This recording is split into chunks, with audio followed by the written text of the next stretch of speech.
Hi friend, मैं आज एक बहुत ही गंभीर विषय में बात करूंगा। 1947 में भारत और पाकिस्तान दोनों मुल्क ही एक साथ आज़ाद हुआ था।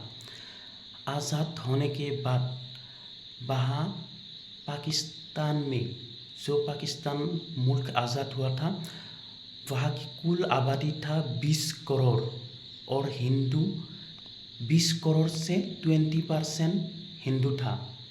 20% हिंदू से आज 2% हिंदू कैसे हो गया था, मैं आज आप लोगों को खुलकर बताऊंगा। दोस्तों, उस समय में जब पाकिस्तान और भारत दोनों देश विभाजन होकर आज़ाद हुआ था, आज़ाद होने के बाद वहाँ इतना उस समय में दोनों देश में भी इतनी मोबाइल और टीवी नहीं था उस समय में। उसके बाद क्या हुआ था वहाँ की मुस्लिम और हिंदुओं के बीच क्या हुआ था, मैं आज आप लोगों को बोलूँगा। वहाँ जब दोनों देश विभाजन हो ही गया, उस समय में विभाजन होने के समय में जो पाकिस्तान में हिंदू था उसको भारत में आने के लिए बोला था और भारत में मुस्लिम था वो पाकिस्तान जाने के लिए बोला था। उस समय में इतना तो नहीं हो सकती ना, इतना लाखों करोड़ों मुस्लिम इंडिया में ही, लाखों करोड़ों हिंदू पाकिस्तान में ही एक समय में एक रात के अंदर कैसे आ सकती है, ये तो नामुमकिन है। जो उस समय के बाद वहाँ की कानून बन गया, वहाँ की हमारा यह तो धर्मनिरपेक्ष सिविलर कंट्री बन गया और उस समय में इस्लाम कंट्री बन गया।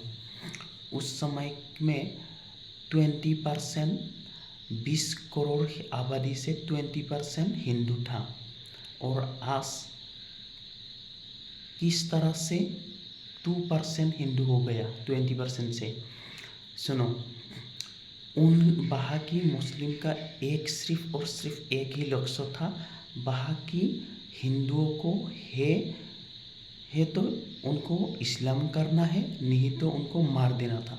सिर्फ और सिर्फ दो ही लक्ष्य था, है इस्लाम करना है, नहीं तो जान खो बैठेगा। इस तरह से पूरी की पूरी हजारों सौ घरों को मार मार कर भगाया आधा, और आधा को तो जिंदा जलाकर राख कर दिया, आधा को गोली बारूद करके मार दिया। इस तरह से कोई उस समय में कोई मोबाइल नहीं था, टीवी नहीं था, इंटरनेट सेवा इतना भी ज़्यादा नहीं था, वायरल नहीं हुआ था, इसलिए हम लोगों को पता नहीं था। अभी जो कश्मीर में पहलगाम में जो हमला हुआ था, ये तो एक छोटा सा उदाहरण है। इसी तरह कितने हिंदुओं को गोली मारकर मार दिया होगा, कितने हिंदुओं को जिंदा जला दिया होगा पाकिस्तान में, ये तो भगवान जाने। सोचो क्या होगा।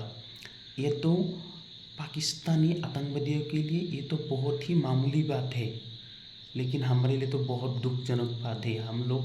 हम तो इंडिया में सबको भाई बहन ही मानता हो, हिंदू हो या मुस्लिम हो, हमारी एक ही देश का, एक ही नाव का क्या बोलता है जाति, इस तरह से हम लोग प्यार से रहता है। लेकिन पाकिस्तान के लोग ऐसा नहीं समझती, ऐसा नहीं मानती। वो जब विभाजन हुआ था उस समय से वो इंडिया को नफरत ही करता था। जब फ्रीडम मिला, वो जो देश आज़ाद हो गया था, उस समय के पहली ही बार में हमारी डॉक्टर भीमराव अंबेडकर जी ने भारत का संविधान बनाया, भारत का लॉ मिनिस्टर हुआ। लेकिन वहाँ पाकिस्तान में सिर्फ और सिर्फ इस्लाम कंट्री बना दिया। और उन लोग उसके बाद जो 65 के युद्ध हो, 97 के युद्ध हो, या 99 कारगिल युद्ध हो, तीनों युद्धों में पाकिस्तान में तो हार गया। और वहाँ 1971 में 1971 में जो पाकिस्तान पूर्व पाकिस्तान जो बांग्लादेश बन गया था, वहाँ भी ऐसे हालात है। वहाँ भी तो लाखों करोड़ों हिंदुओं को मारता है। और पाकिस्तान और बांग्लादेश दोनों देश को एक ही लक्ष्य है कि हिंदुओं की जनसंख्या किस तरह से कम करना है। वहाँ भी तो हिंदू पैदा होती है, वहाँ भी तो जन्म होता है, वहाँ भी तो हिंदुओं का जन्म होकर आबादी बढ़ जाना चाहिए, लेकिन किस तरह से काम हो गया उसे तो सोच भी नहीं सकती। स्वाधीन होने के बाद 20 करोड़ आबादी से 20% हिंदू था, 20% से अभी 2% हो गया। बहुत दुखजनक है। मैं आज इस वीडियो को अभी विराम देता हूँ। बहुत बुरा लगा, बहुत दर्दनाक घटना है, और आगे से ऐसा नहीं हो, हम यही दुआ करते हैं, बहुत भगवान से, ईश्वर से प्रार्थना करते हैं। Bye guys.